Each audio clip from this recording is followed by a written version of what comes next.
I believe in a different concept of football to them. Ce nom ne vous dit certainement pas grand chose, mais Brian Clough est considéré comme l'un des meilleurs entraîneurs de l'histoire. Coach révolutionnaire, Brian Clough a marqué les esprits.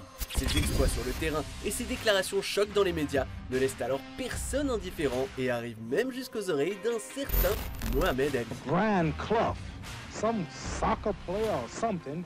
Anyway, I heard all the way in America, I heard all the way in Indonesia that this fella talks too much. They say he's another Muhammad Ali. There's just one Muhammad Ali. And I want you to, whoever you are, you're not a fighter and you don't take my job. En janvier 1975, Brian Clough décide de rallier Nottingham Forest et la seconde division anglaise. Une nouvelle aventure débute alors pour le technicien anglais, mais il est bien loin de se douter que cette expérience allait le faire entrer dans le panthéon des meilleurs entraîneurs de ce sport. Abonne-toi à Megafoot, le meilleur du foot en vidéo. Son arrivée à Forest survient après des expériences plus ou moins couronnées de succès à Leeds United et Derby County. En compagnie de son fidèle acolyte Peter Taylor, il écrit l'une des plus belles pages de l'histoire de Derby County avec un titre de champion en 1972 et une demi-finale de Coupe d'Europe des clubs champions. Mais Brian Clough rencontre quelques problèmes par la suite. Nommé entraîneur de Leeds United en 1975, il ne reste que 44 jours sur le banc des Peacocks, une histoire qui restera dans les mémoires. I think it's a very sad day for Leeds. I think it's slightly sad for football. Un échec glaçant marqué par le refus de Peter Taylor de l'accompagner dans cette aventure. Mais Brian Clough est ambitieux et il ne compte surtout pas en rester là.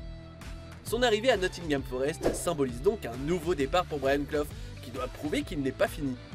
Un sentiment de régression anime les observateurs puisque Brian Clough était champion d'Angleterre 3 années auparavant avec Derby County. Un pas en arrière pour mieux avancer par la suite. Encore une fois, il doit faire face au refus de son acolyte historique, Peter Taylor, pour l'assister dans ce nouveau challenge. Une absence de taille qui se fait inéluctablement ressentir dans les résultats. Entre 1975 et 1976, Forest termine respectivement à la 16e et la 8e place et peine à convaincre. Conscient de la difficulté de réaliser cette tâche sans Peter Taylor, Brian Clough effectue un appel à l'aide pour le convaincre de rallier Forest. « Peter, s'il te plaît, sans toi je n'en suis pas capable !» Finalement, le 16 juillet 1976, Peter Taylor accepte et retrouve Brian Clough, une arrivée salvatrice qui va totalement transfigurer l'équipe. Très complémentaire, le duo redonne des couleurs à tout un club. Bien meilleur dans l'aspect relationnel et le scouting, Peter Taylor apaise le vestiaire et réalise, comme à l'accoutumée, des coups magistraux en matière de recrutement. Les résultats ne se font pas attendre et le tandem termine à la 3e position, synonyme d'accession en Division 1. Pour survivre à l'échelon supérieur, division qu'ils connaissent très bien pour l'avoir remporté avec Derby County, le duo opère la bonne vieille formule gagnante. Comme disait Brian Clough, je suis la vitrine du magasin, Peter est tout ce qu'il y a à l'intérieur. L'objectif est de conserver le noyau dur présent depuis plusieurs années. John McGovern, Frank Clark, John Robertson, Tony Woodcock, Ian Bowyer ou encore Viv Anderson, le premier joueur noir à avoir évolué en sélection anglaise. Pour compléter cet effectif, Peter Shilton, portier expérimenté et reconnu, débarque à Forest, accompagné de Kenny Burns et Archie Jenmin. Outre l'œil avisé de Peter Taylor sur le marché des transferts, le duo avait une fâcheuse tendance à relancer des joueurs en fin de cycle. Kenny Burns, joueur bagarreur, était sur une pente descendante avant l'arrivée de Taylor et Clough. Sur la lancée de la saison précédente, les Tricky Trees n'en finissent plus de surprendre et glanent au nez et à la barbe des Reds la Coupe de la Ligue anglaise à Old Trafford sur la plus petite des marges, 0-1. Très solide défensivement avec un Peter Shilton qui veille au grain, Nottingham Forest caracole en tête du championnat à la trêve. Invaincus entre mi-novembre et mai, les protégés de Clough sont impressionnants et finissent logiquement champions d'Angleterre avec plus de 7 points d'avance sur le double tenant en titre, Liverpool.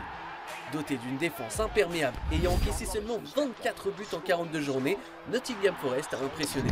Kenny Burns, qui ne faisait pas l'unanimité quelques années auparavant, est élu meilleur joueur. Naturellement, Brian Clough est nommé manager de l'année. Sur le plan national, Nottingham Forest a raflé 2 titres sur 3 et séduit les amoureux du ballon rond. Mais le regard est tourné désormais vers l'Europe. Lors du mercato, Forest s'offre les services de Trevor Francis contre 1 million de livres, un record pour l'époque. En 16e de finale de la Coupe d'Europe des clubs champions, Forest affronte Liverpool. Une belle entrée en matière face à un favori naturel. Finalement, Forest ne tremble pas et l'emporte 2-0 sur l'ensemble des deux matchs grâce à un but et une passe décisive de Gary Birtles arrivé en 1976 en provenance du football amateur. En championnat, Forest est inarrêtable et poursuit sa série d'invincibilité entamée la saison d'avant jusqu'en décembre 1978. Plus de 42 matchs sans défaite avant de s'incliner à Anfield, un record qui ne sera battu que 36 ans plus tard par les invincibles d'Arsenal.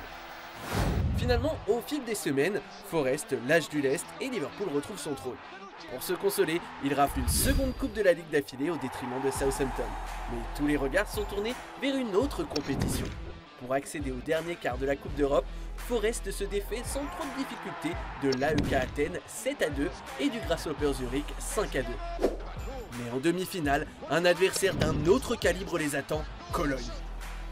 Lors du match aller au City Ground, le rêve tourne au cauchemar et les Allemands mènent rapidement 2-0. Finalement, les Trick Trees se reprennent et obtiennent un nul. Il faudra faire la décision en Allemagne. À Cologne, Forest est dominé dans tous les compartiments du jeu. Amorphes offensivement, les joueurs de Clough et Taylor tiennent bon jusqu'à l'heure de jeu. Le moment idoine pour Ian Bowyer pour se mettre en évidence et inscrire le seul but de la rencontre. Un but d'une importance capitale qui envoie les siens en finale de Coupe d'Europe. Une performance historique pour une équipe relativement méconnue du grand public qui végétait encore en seconde division il y a 2 ans. Shilton clamera après cette rencontre « Désormais, vous nous connaissez tous, car oui, Forest venait de se faire un nom dans le monde entier ». La finale prend place le 30 mai 1978 à Munich face à Malmö. Trevor Francis, recruté pour un pont d'or lors du mercato estival, se montre décisif et inscrit le but tant attendu. Victoire 1-0, Nottingham Forest est sur le toit de l'Europe. Une saison remarquable où ils auront déjoué tous les pronostics, une performance gravée dans les mémoires. Pour autant, la partie ne faisait que commencer. Lors de l'avant-saison, plusieurs tensions éclatent au sein du club et certains décident de quitter le navire. Sur le plan national, Forest déçoit et conclut l'exercice à la 5e place. Sur la scène européenne, Forest ne laisse que peu de miettes à ses opposants. Tout d'abord en soulevant la Super Coupe d'Europe face au Barça au Camp Nou. Encore une fois, Forest ne fait pas dans la dentelle et se défait facilement de ses adversaires directs pour se frayer un chemin jusqu'aux demi-finales de la Coupe d'Europe des clubs champions. Pour avoir accès à une nouvelle finale de Coupe d'Europe, les joueurs de Clough et Taylor devront s'imposer face à un mastodonte du football européen, l'Ajax Amsterdam. A nouveau, Forest surprend tout son monde et l'emporte 2-1 sur l'ensemble des deux rencontres. Direction Madrid et une seconde finale en 2 ans. Pour faire le back-to-back tant espéré, Forest devra l'emporter face à Hambourg, une équipe redoutable, pleine de talent emmenée par Kevin Keegan et Félix Magath.